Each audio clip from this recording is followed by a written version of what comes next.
پیاری امی جان، میں جانتا ہوں کہ آپ نے اور بابا نے کتنی محبت سے مجھے پالا اور مجھے اس قابل بنایا کہ میں معاشرے میں سر اٹھا کر جی سکوں۔ آپ کی تو خواہش تھی پر ایسا نہ ہو سکا، اور آپ کے لیے میں کچھ نہ کر سکا۔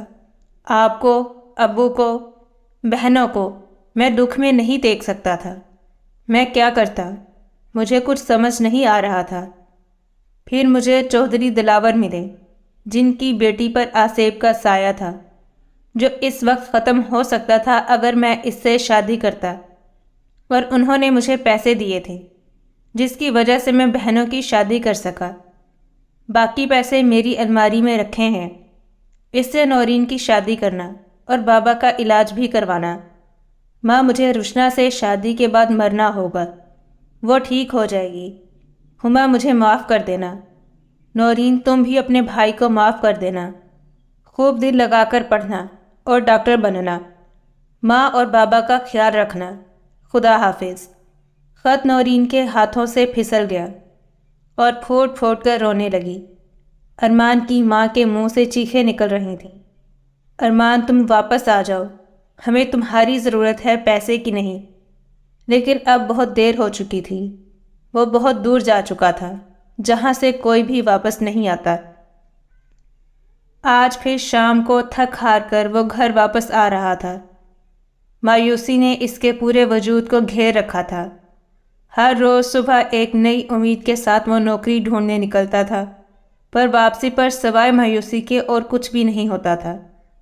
وہ جہاں بھی نوکری کے لیے جاتا، وہاں افسران کو اس کی ڈگری سے زیادہ رشوت یا سفارش چاہیے تھی۔ وہ کوئی امیر باپ کا بیٹا تو نہ تھا جو رشوت کے نام پر بڑی بڑی رقمیں دے کر افسران کو خوش کر سکتا۔ نہ اس کی رسائی کسی ایسے انسان سے تھی جس کی سفارش اس کی ڈگری سے اعلیٰ تھی اور اس کی وجہ سے اسے نوکری مل جاتی۔ اس کا باپ ایک غریب مزدور تھا۔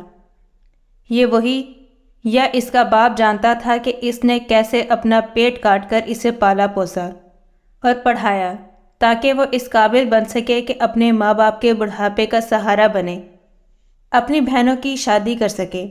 وہ 3 بہنوں کا اکلوتا بھائی تھا۔ جب اس نے MBA ڈگری فرسٹ ڈویژن میں حاصل کی تو اس کی آنکھوں میں جگنو جگمگانے لگے۔ اسے اپنا مستقبل سہانا نظر آنے لگا، لیکن بہت جلد اسے احساس ہو گیا کہ یہاں ڈگری سے زیادہ رشوت کی ضرورت ہے۔ اس سے کم پڑھے لکھے اعلیٰ افسران کی پوسٹ پر بیٹھے تھے، لیکن اس جیسے ابھی ڈگری ہولڈر رشوت اور سفارش نہ ہونے کی وجہ سے مجبور تھے۔ گھر کے دروازے پر پہنچ کر اس نے شکستہ انداز میں دستک دی۔ آ گئے تم ارمان بیٹا؟ اس کی ماں نے اس آس پر دروازہ کھولا کہ شاید آج ان کی قسمت کا ستارہ چمک گیا ہوگا اور اس کے بیٹے کو نوکری مل گئی ہوگی۔ بیٹے کے چہرے پر نظر پڑتے ہی وہ سمجھ گئی، ہمیشہ کی طرح آج بھی وہ خالی ہاتھ واپس آیا ہے۔ تم منہ ہاتھ دھو لو، میں تمہارے لیے کھانا لے کر آتی ہوں، ارمان کی ماں نے کہا اور کچن کی طرف چل دی۔ آج پھر سفید حویلی میں خوف کا سماں تھا۔ پوری حویلی کے در و دیوار خوف سے لرزا تھے۔ یوں لگتا تھا کہ جیسے زلزلہ آ گیا ہو۔ آج اماوس کی رات تھی، اور یہ اماوس کی رات کو چودھری دلاور کی بیٹی روشنا کی حالت بہت ہی خراب ہو جاتی تھی۔ اسے سخت قسم کا دورہ پڑتا تھا اور اس کی دلدوز چیخیں پوری حویلی میں گاؤں کو ہلا کر رکھ دیتی تھیں۔ روشنا کا خوبصورت چہرہ سیاہ پڑ جاتا اور آنکھیں باہر کو ابل آتی۔ آواز اس قدر خوفناک ہو جاتی تھی کہ یوں لگتا تھا کہ جیسے سماعت کو متاثر کر دے گی۔ اس حالت میں روشنا کو سنبھالنا بہت ہی مشکل ہو جاتا تھا، اور اماوس کی رات سے پہلے ہی اسے رسیوں سے جکڑ دیا جاتا۔ چودھری دلاور اپنی بیٹی کی یہ حالت دیکھ کر رو پڑتا تھا۔ روشنا اس کی اکلوتی بیٹی تھی، لیکن اپنی بیٹی کو تڑپتے دیکھنے کے سوا کچھ بھی نہیں کر سکتا تھا۔ چودھری صاحب، آپ کچھ کریں، دیکھیں روشنا کی حالت آج پھر کتنی خراب ہو گئی ہے۔ روشنا کی ماں نے روتے ہوئے کہا، بیٹی کی اتنی خراب حالت اس سے نہیں دیکھی جاتی۔ شاید تڑپ رہی تھی کہ جیسے اس کے وجود پر کوئی چھریاں چلا رہا ہو۔ روشنا کے حلق سے عجیب غیر انسانی آواز نکل رہی تھی۔ اس کو دیکھ کر کوئی یہ نہیں سوچ سکتا تھا کہ صبح ہوتے ہی یہ تڑپتی ہوئی لڑکی ایسے ٹھیک ہو جائے گی جیسے کبھی کچھ ہوا ہی نہ ہو۔ آج سے تقریباً 3 سال پہلے رشنا بھی ایک عام لڑکی تھی اور عام لڑکیوں کی طرح ہی زندگی بسر کر رہی تھی اور اپنی زندگی میں بہت خوش تھی، لیکن اس ایک رات کے بعد اس کی زندگی تباہ ہو کر رہ گئی۔ جب رشنا کی حالت ٹھیک ہوتی تو وہ سوچتی کہ کاش اس رات وہ گھر میں ندی کے پاس نہ جاتی تو ایسا کبھی نہ ہوتا۔ ارمان یار کیا بات ہے، تو اتنا پریشان کیوں ہے؟ اسے پریشان دیکھ کر ولید نے پوچھا۔ یار میں پریشان کیوں نہ ہوں؟ آج 3 ماہ ہو گئے ہیں نوکری ڈھونڈتے ہوئے، لیکن ابھی تک نہیں ملی۔ گھر میں 3 جوان بہنیں ہیں اور ان کی شادیاں کرنی ہیں۔ ہر رشتہ کے لیے آنے والے اس آس پر آتے ہیں کہ جہیز کتنا ملے گا، مگر ہمارے گھر کی در و دیوار سے ٹپکتی ہوئی غربت دیکھ کر ہی واپس چلے جاتے ہیں، کیونکہ انہیں میری بہنوں سے نہیں جہیز سے مطلب ہے۔ جو انہیں ملتا دکھائی نہیں دیتا تو دروازے سے واپس پلٹ جاتے ہیں۔ اپنی بہنوں کی آنکھوں میں چھپے درد کو میں نہیں دیکھ سکتا۔ اچھے رشتوں کی تلاش میں ان کے بالوں میں سفیدی اتر آئی ہے، اور تو کہتا ہے میں پریشان کیوں ہوں؟ ارمان تو جیسے پھٹ پڑا۔ یار سب ٹھیک ہو جائے گا، ولید نے اسے تسلی دیتے ہوئے کہا۔ کیسے ٹھیک ہوگا یار؟ کچھ بھی ٹھیک نہیں ہوگا، ارمان نے دکھ سے کہا۔ اچھا یار یہ بات ہے، لیکن اگر تمہاری پریشانی ختم ہو جائے تو؟ ولید نے کہا تو ارمان نے حیران ہو کر اسے دیکھنے لگا۔ اگر کہو تو بتا دوں؟ یار بتا نا ولید، کیا بات ہے؟ ارمان نے پوچھا۔ یار ایک بہت زبردست بابا ہے، اس کے پاس ایسا علم ہے کہ وہ تیرے حالات ٹھیک کر دے گا، ولید نے کہا۔ تو ارمان ہنس پڑا۔ اگر انہیں حالات ٹھیک کرنے ہوتے تو پہلے سے نہ کرتے، ارمان نے طنزاً کہا۔ مجھے پتا تھا کہ تم نہیں مانو گے، تبھی تو تمہیں بتا نہیں رہا تھا۔ اس نے کئی لوگوں کی مدد کی ہے، میرے ماموں کی بھی۔ یار وہ بہت زبردست ہے۔ اوکے یار، لیکن ابھی تو میں گھر جا رہا ہوں، مجھے پہلے ہی سے دیر ہو گئی ہے۔ ارمان ولید سے ہاتھ ملا کے گھر چل پڑا، لیکن اس کے مائنڈ میں ولید کی باتیں گھوم رہی تھیں۔ کیا وہ بابا میرے حالات ٹھیک کر دے گا؟ اس رات بہت ٹھنڈی ٹھنڈی ہوا چل رہی تھی، موسم بہت خوبصورت تھا۔ ایسے میں رشنا کو نیند نہیں آ رہی تھی۔ وہ باغ میں آئی، باغ میں ایک طرف ندی تھی، وہ ندی میں پاؤں ڈال کر بیٹھ گئی۔ اچانک اسے ایک آواز سنائی دی۔ رشنا، کسی نے اسے پکارا۔ کون ہے؟ رشنا نے ادھر ادھر دیکھا پر اسے کوئی بھی دکھائی نہیں دیا۔ شاید میرا وہم ہوگا، رشنا نے سوچا، لیکن اسے پھر سے آواز سنائی دی۔ رشنا، رشنا۔ اس نے پلٹ کر دیکھا تو سحر زدہ رہ گئی۔ وہ بہت ہی خوبصورت تھا، اس کی آنکھوں میں عجیب سا سحر تھا جس نے رشنا کو سحر زدہ کر دیا تھا۔ کون ہو تم؟ رشنا نے اس اجنبی سے پوچھا۔ رشنا میں تمہارا عاشق ہوں، میں ساحر ہوں، رشنا میرے پاس آؤ۔ ساحر نے اپنے بازو رشنا کی طرف بڑھائے۔ اس ساحر نے رشنا پر نہ جانے کیسا جادو کر دیا تھا کہ وہ اس کی طرف بڑھتی چلی گئی، یہ سوچے بغیر کہ یہ قدم اسے کتنا نقصان پہنچائیں گے۔ اگلی صبح جب رشنا کو ناشتے پر بلانے کے لیے گئی تو رشنا اپنے کمرے میں نہ تھی۔ پوری حویلی میں رشنا کو ڈھونڈا گیا، سب پریشان تھے کہ وہ کہاں چلی گئی ہے۔ ہر طرف رشنا کو ڈھونڈا گیا، آخر رشنا ندی کے کنارے بے ہوش حالت میں ملی۔ سب حیران تھے کہ رشنا ندی کے پاس کیا کرنے آئی تھی اور وہاں بے ہوش کیسے ہو گئی۔ رشنا کئی دن بیمار پڑی رہی اور تڑپتی رہی، بہت علاج کروایا مگر وہ ٹھیک نہیں ہوئی۔ بخار تھا کہ اترنے کا نام نہیں لے رہا تھا، دن بدن بڑھتا جا رہا تھا۔ آخر وہ خود ہی ٹھیک ہو گئی، ایسے کہ جیسے کچھ ہوا ہی نہ ہو۔ سب نے رشنا سے پوچھا کہ آخر اسے کیا ہوا ہے، لیکن رشنا کو کچھ یاد نہیں تھا، وہ سب کچھ بھول چکی تھی۔ لیکن پھر اماوس کی رات کو رشنا کی طبیعت خراب ہونے لگی، اس کا رنگ سیاہ پڑنے لگا، آنکھیں باہر کو ابلنے لگیں، منہ سے عجیب عجیب غیر انسانی آوازیں نکل رہی تھیں۔ یوں لگتا تھا کہ اسے کوئی بہت زیادہ تکلیف دے رہا ہے۔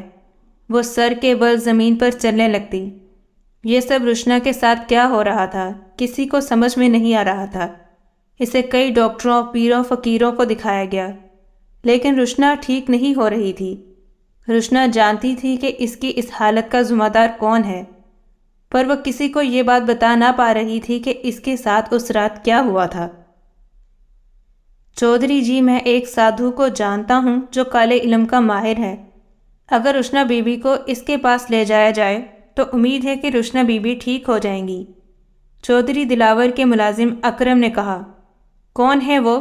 اگر تو کسی ایسے سادھو کو جانتا ہے تو مجھے پہلے کیوں نہیں بتایا؟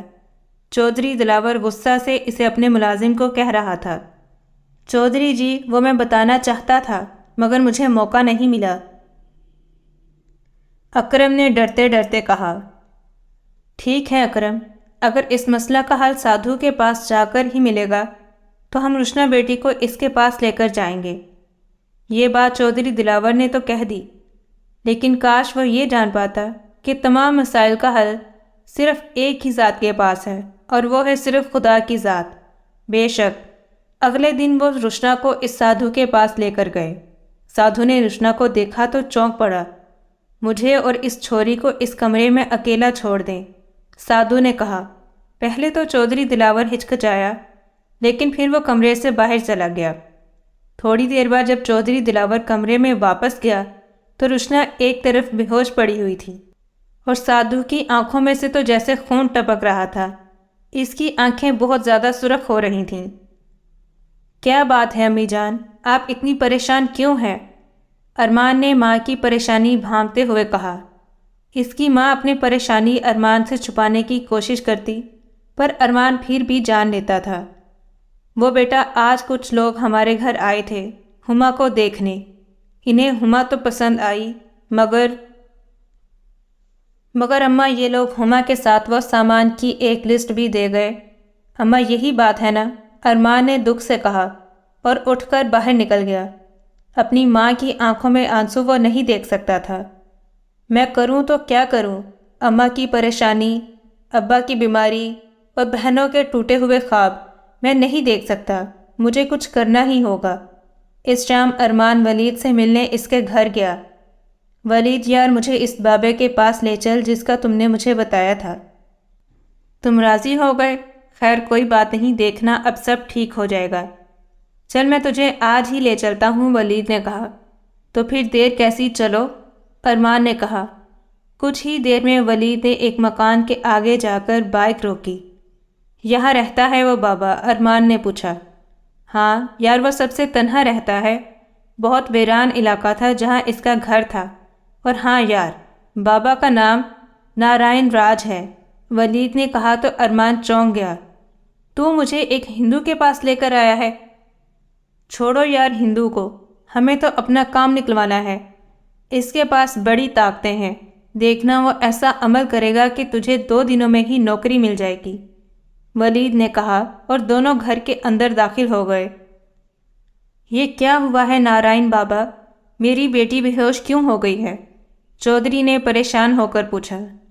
چودھری، تیری بیٹی پر جن کا سایہ ہے، اور وہ بھی کوئی عام جن نہیں، جنوں کا شہنشاہ، شہنشاہ جنات کا سایہ ہے۔ یہ آپ کیا کہہ رہے ہیں سادھو جی؟ ایسا کیسے ہو سکتا ہے؟ یہ سن کر چودھری ساکت رہ گیا تھا۔ اس نے تمہاری بیٹی کو اماوس کی رات ندی کے کنارے دیکھا تھا، تب سے یہ تمہاری بیٹی پر عاشق ہو گیا ہے، سادھو نے کہا، اور یہ ہر اماوس کی رات تمہاری بیٹی کے پاس آتا ہے، لیکن جب وہ دیکھتا ہے کہ اس کے آس پاس لوگ ہیں تو وہ اس کو اذیت دیتا ہے۔ اب کیا ہوگا؟ چودھری نے پریشانی سے کہا۔ میری بیٹی کیسے ٹھیک ہوگی؟ شہنشاہ جنات بہت طاقتور ہے، اس سے پیچھا چھڑوانا کوئی آسان کام نہیں ہے۔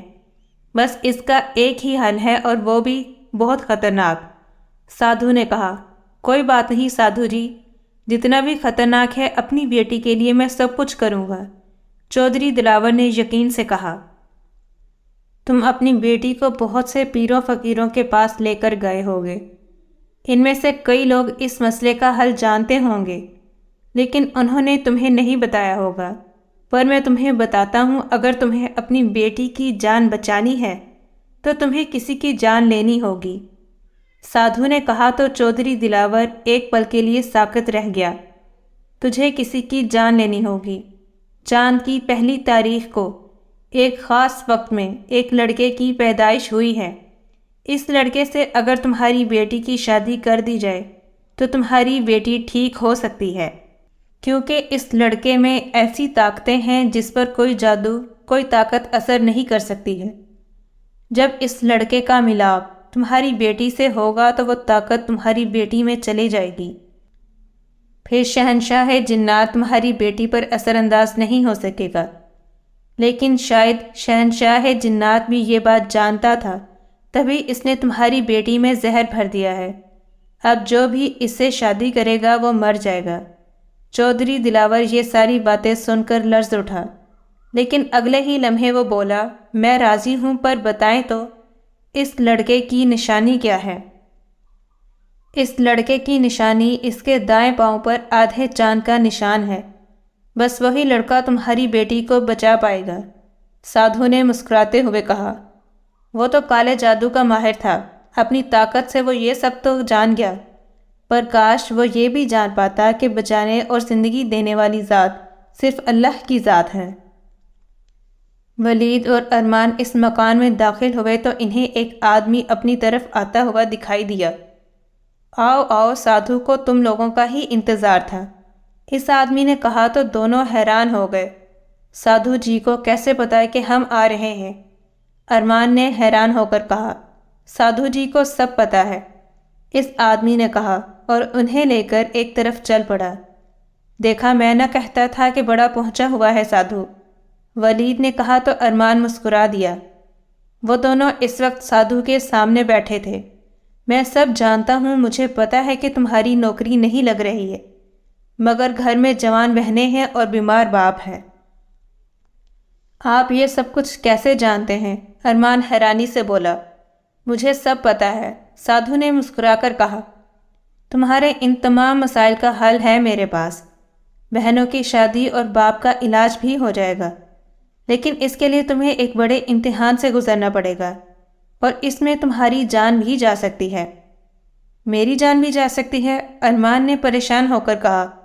مجھے پوری بات بتائیں پلیز۔ اچھا سنو، چودھری دلاور ایک بہت ہی امیر آدمی ہے، پر اس کی بیٹی رشنا سادھو نے ساری بات تفصیل سے بتا دی، جسے سن کر ارمان اور ولید ساکت رہ گئے۔ لیکن ان باتوں سے ارمان کا کیا تعلق؟ ولید نے حیرت سے پوچھا۔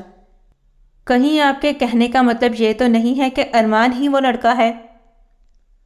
ہاں، تم صحیح سمجھے ہو، بالکل ارمان ہی وہ لڑکا ہے۔ جب یہ مکان میں داخل ہوا تو تبھی مجھے پتہ چل گیا تھا۔ دیکھو، اس کے دائیں پاؤں پر آدھے چاند کا نشان بھی ہے۔ اگر یہ مان جاتا ہے تو چودھری دلاور اسے اتنے پیسے دے گا کہ یہ اپنی بہنوں کی شادی بھی کروا دے گا اور باپ کا علاج بھی کروا دے گا۔ اور بولو، کیا کہتے ہو؟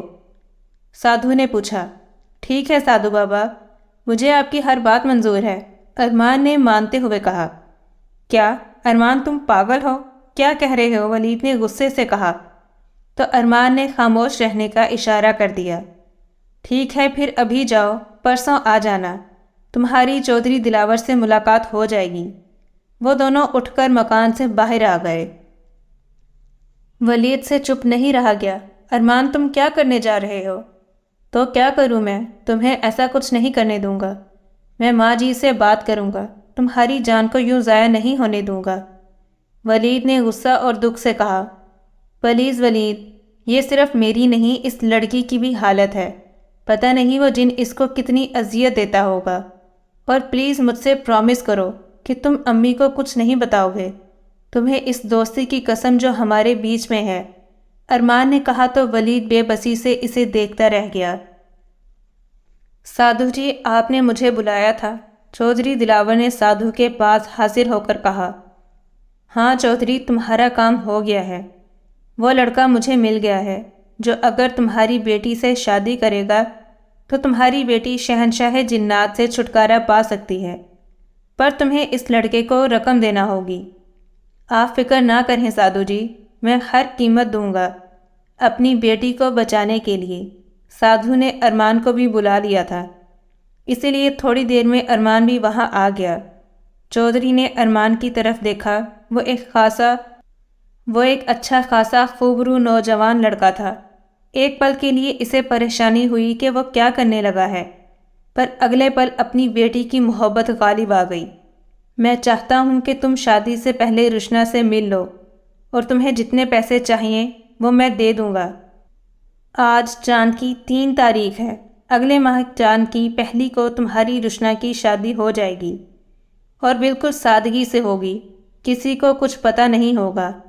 ٹھیک ہے چودھری جی، مجھے منظور ہے، پھر بھی مجھے تھوڑا سا ٹائم دیں تاکہ اس دوران میں اپنی بہنوں کی شادی بھی کر لوں گا، تبھی مجھے سکون کی موت آئے گی۔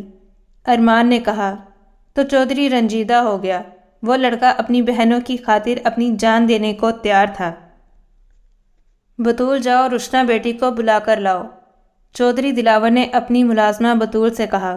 اچھا چودھری جی۔ وہ چلی گئی۔ دیکھو ارمان، ہم نے رشنا کو یہ تو بتا دیا ہے کہ تمہاری اس سے شادی ہم کرنے لگے ہیں، پر اسے معلوم نہیں کہ اس شادی کے بعد تمہاری موت واقع ہو سکتی ہے۔ تم اس کو ایسا کچھ مت بتانا۔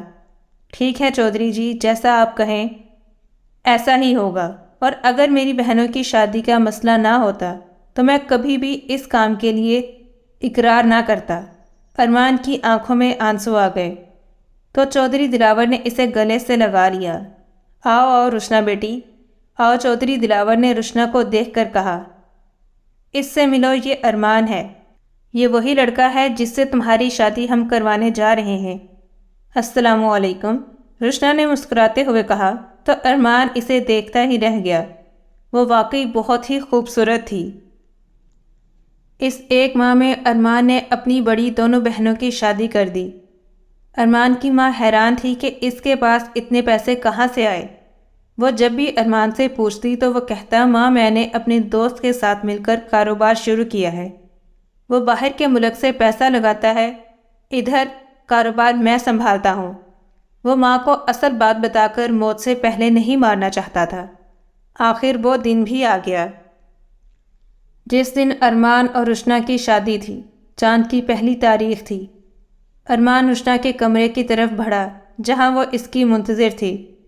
وہ جانتا تھا کہ وہ خوبصورت دلہن اس کی موت تھی۔ اس معصوم کو آج کی رات اذیت سے ہمیشہ ہمیشہ کے لیے چھٹکارا مل جائے گا۔ ارمان نے مسکراتے ہوئے رشنا کا ہاتھ تھاما۔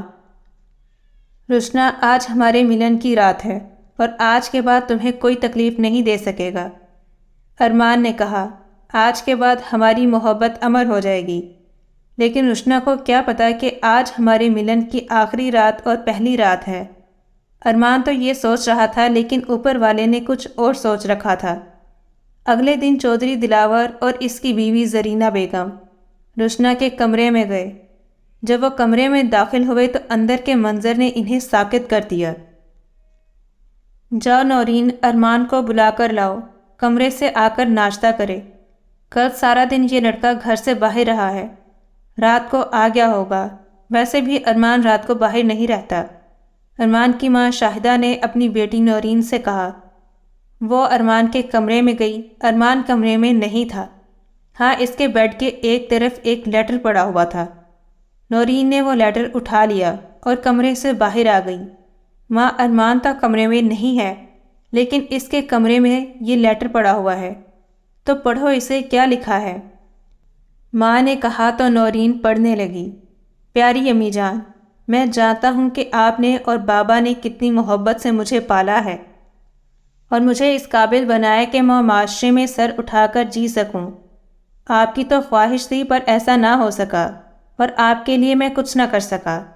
آپ کو، ابو کو، بہنوں کو میں دکھ میں نہیں دیکھ سکتا تھا۔ میں کیا کرتا مجھے کچھ سمجھ نہیں آ رہا تھا۔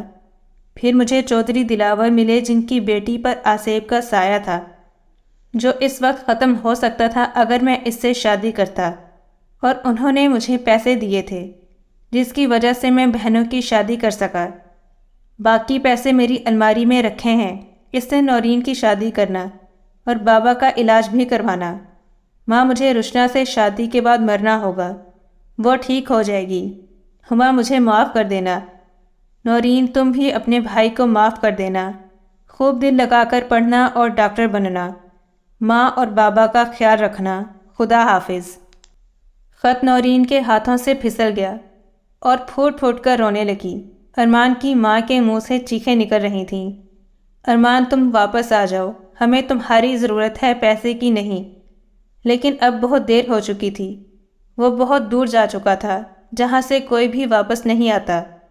ارمان کا بیمار باپ ایک طرف ساکت ہو گیا۔ اس نے اپنی تمام عمر کی جمع پونجی آج لٹا دی تھی۔ وہ خالی ہاتھ رہ گیا تھا۔ کمرے میں بہت خوفناک منظر تھا۔ ہر طرف خون بکھرا ہوا تھا اور خون روشنا کے پیٹ سے نکل رہا تھا۔ ایک طرف ارمان کی لاش پڑی ہوئی تھی اور زرینہ بیگم روشنا کو جھنجھوڑتے ہوئے بولی، یہ تم نے کیا کر دیا روشنا؟ کیوں ایسا کیا؟ تبھی اس کی نظر اس خط پر پڑی جو روشنا کے سر کی طرف پڑا ہوا تھا۔ زرینہ نے وہ خط اٹھا لیا اور پڑھنے لگی۔ بابا جان اور امی جان، میں جانتی ہوں کہ آپ مجھ سے کتنا پیار کرتے ہیں اور مجھے اس تکلیف سے بچانے کے لیے آپ کچھ بھی کر سکتے ہیں، کسی کی بھی جان لے سکتے ہیں۔ ہاں بابا جان، ارمان نے مرنے سے پہلے مجھے سب کہہ دیا تھا۔ اس نے وعدہ خلافی نہیں کی، لیکن بابا غلطی میری تھی۔ میں وہاں ندی کے کنارے گئی تھی اور میں ارمان سے بہت پیار کرنے لگی ہوں۔ نہیں چاہتی تھی کہ میری غلطی کی سزا اسے ملے، لیکن وہ میری خاطر اپنی جان دینے پر تیار ہو گیا۔ میرے لیے، اپنی بہنوں کے لیے۔ وہ پیسے لے کر بھاگ بھی سکتا تھا، پر اس نے ایسا کچھ نہیں کیا۔ آپ نے یہ نہیں سوچا کہ ارمان کے بعد اس کی بہنوں کا کیا ہوگا؟ بابا، اس لیے میں نے بھی یہ فیصلہ کیا ہے کہ ارمان کے بعد میں بھی اپنی جان دے دوں گی، کیونکہ اس کے بغیر میں نہیں جی پاؤں گی۔ مجھے معاف کرنا۔ بابا جان، اب کوئی شہنشاہ جنات ہمارا کچھ نہیں بگاڑ سکے گا۔ چودھری دلاور کا دل بند ہو گیا اور وہ دل پر ہاتھ رکھ کر زمین پر بیٹھتا چلا گیا۔ اپنی بیٹی کو بچانے کے لیے اس نے کیا کچھ نہیں کیا تھا، پر ہوتا وہی ہے جو منظور خدا ہوتا ہے، چاہے انسان کتنا بھی کچھ کیوں نہ پلان کر لے۔ اب کمرے میں صرف زرینہ بیگم کی چیخیں تھیں اور سب کچھ ختم ہو چکا تھا۔